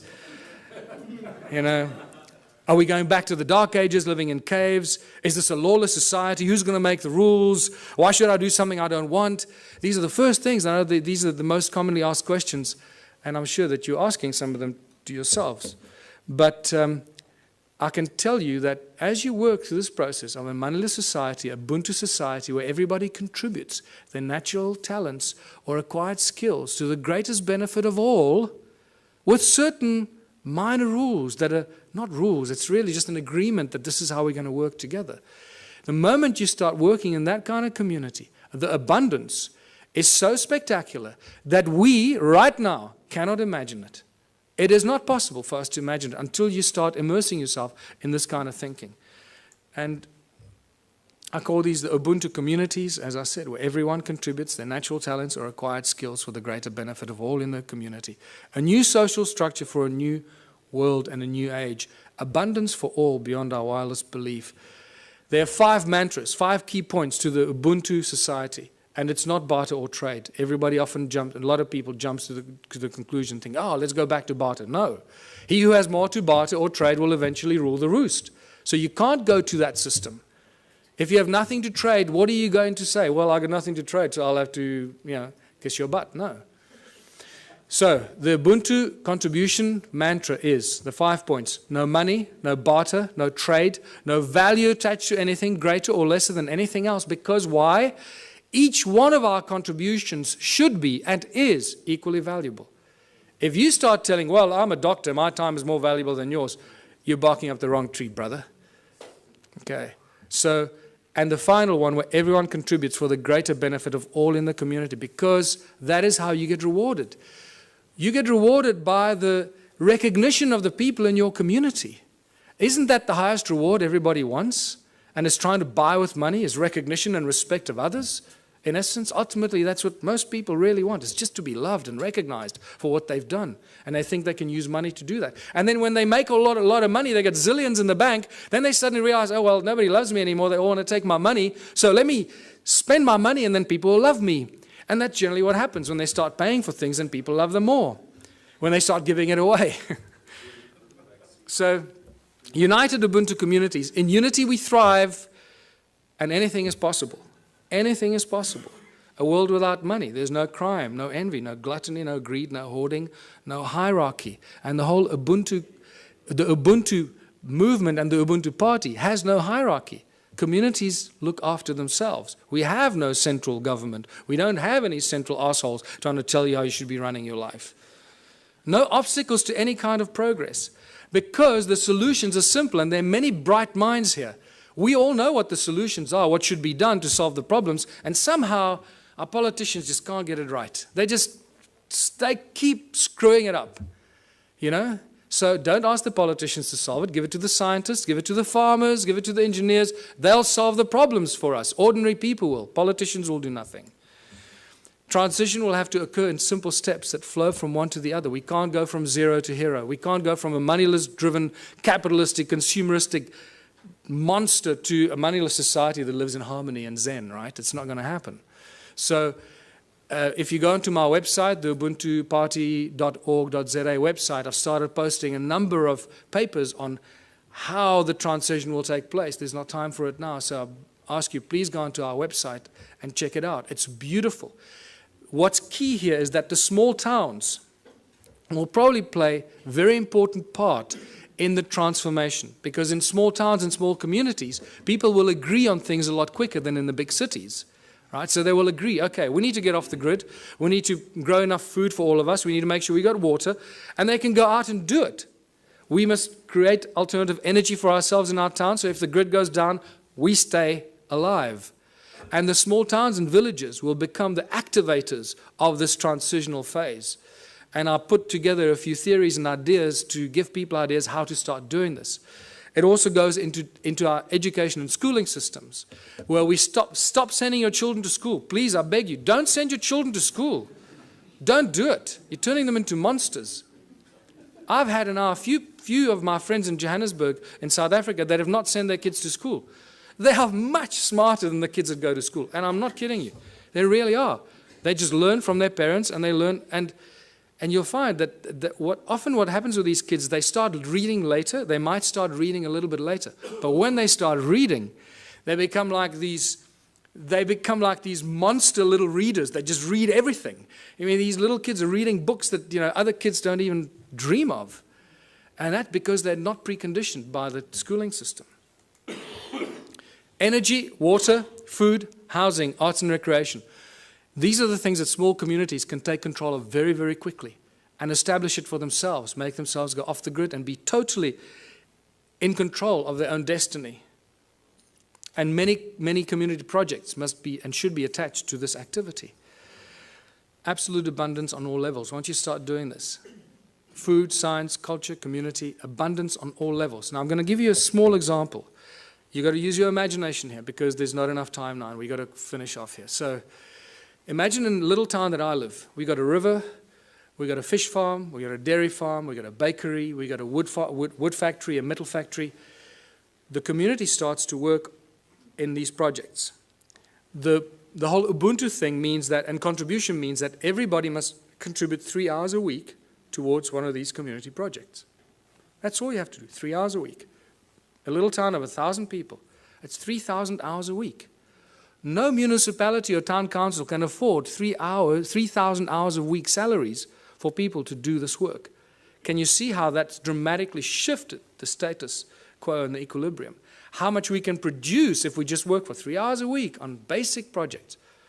Producing milk, cheese, butter, fish, breeding fish, baking bread, growing vegetables, and so forth.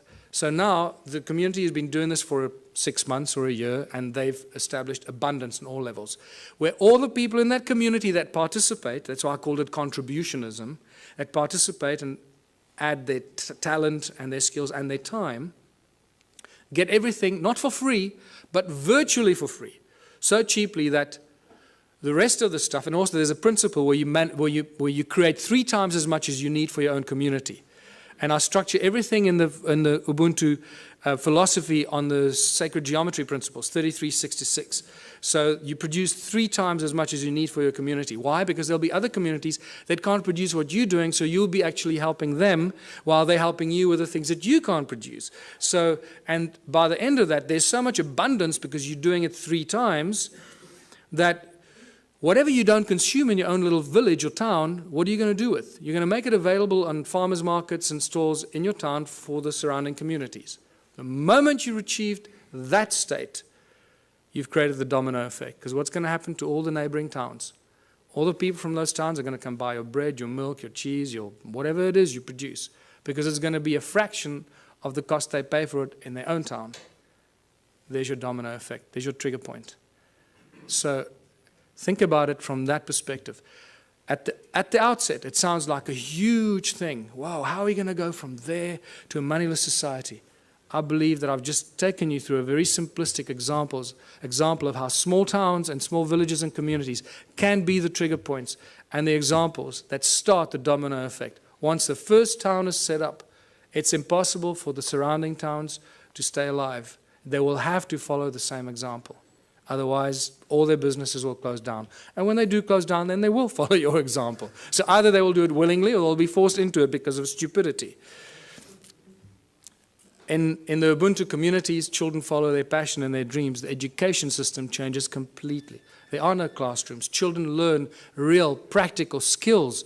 So by the age of 16, they've done everything. They've baked the bread. They've worked in nuclear laboratories. They've built rockets. They've built homes. They've built earth ships. They've planted seedlings and grown fruit. And they'll be so wise by the time you're 16 because you've had all this experience. You'll be smarter than all the professors in the world thrown together today. So,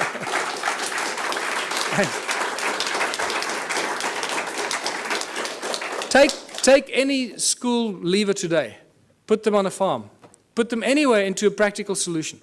What can a person with a high school diploma do today? Absolutely nothing. We're useless to society. That's what they've created. Can you see the brilliance in their plan? They are so smart, these people. They. That's us, right? So we are so smart that we're doing this to ourselves, right? Where we create our children, turn our children into these little, we lock them up in jails for 12 years, most precious years of their life, and then throw them out to start all over again and be totally open to manipulation and control.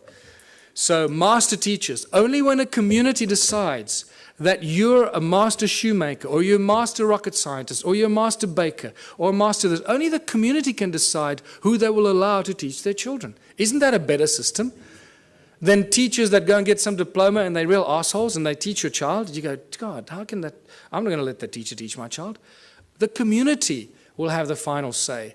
So when I say decentralized government, that's how fine it becomes. The community chooses who their master teachers are, the people that they have respect for, and the people that they honor for their capacity and their ability. And this is how we grow, how we build Ubuntu communities, because only out of unity comes infinite diversity and abundance. Only out of unity. Anything else is a futile exercise that will bring us back to the same point at some future point in time. So I'm going to end here, because this is the end. Join the Ubuntu Liberation Movement. It's not just a South African entity. We've had various people around the world say to us, can we start the same thing in wherever? Yes. Go online. Start the same thing. Use all the material I've published. Put it out there. Share it with everybody. And become part of this transitional phase. And thank you for listening. I hope I gave you some food for thought.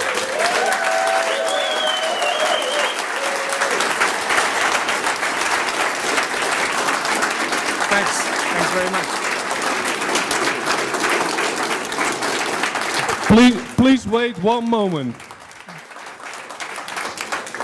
People are coming up to me and asking me, what can we do after the conference? Now, one of the things we can do after the conference, Michael needs exposure, big time. We need a bus going around. And throw some euro his way. Everybody who has a Facebook page, a Twitter page, you just put one line, Michael Tellinger for president, and this website. People are going to pick it up sooner or later on the internet, and it's going to be recycled, recycled, recycled, recycled. It's safer, we're going to get the word out, and the ball is going to roll. Okay. Thank you. Dit was de uitleg van de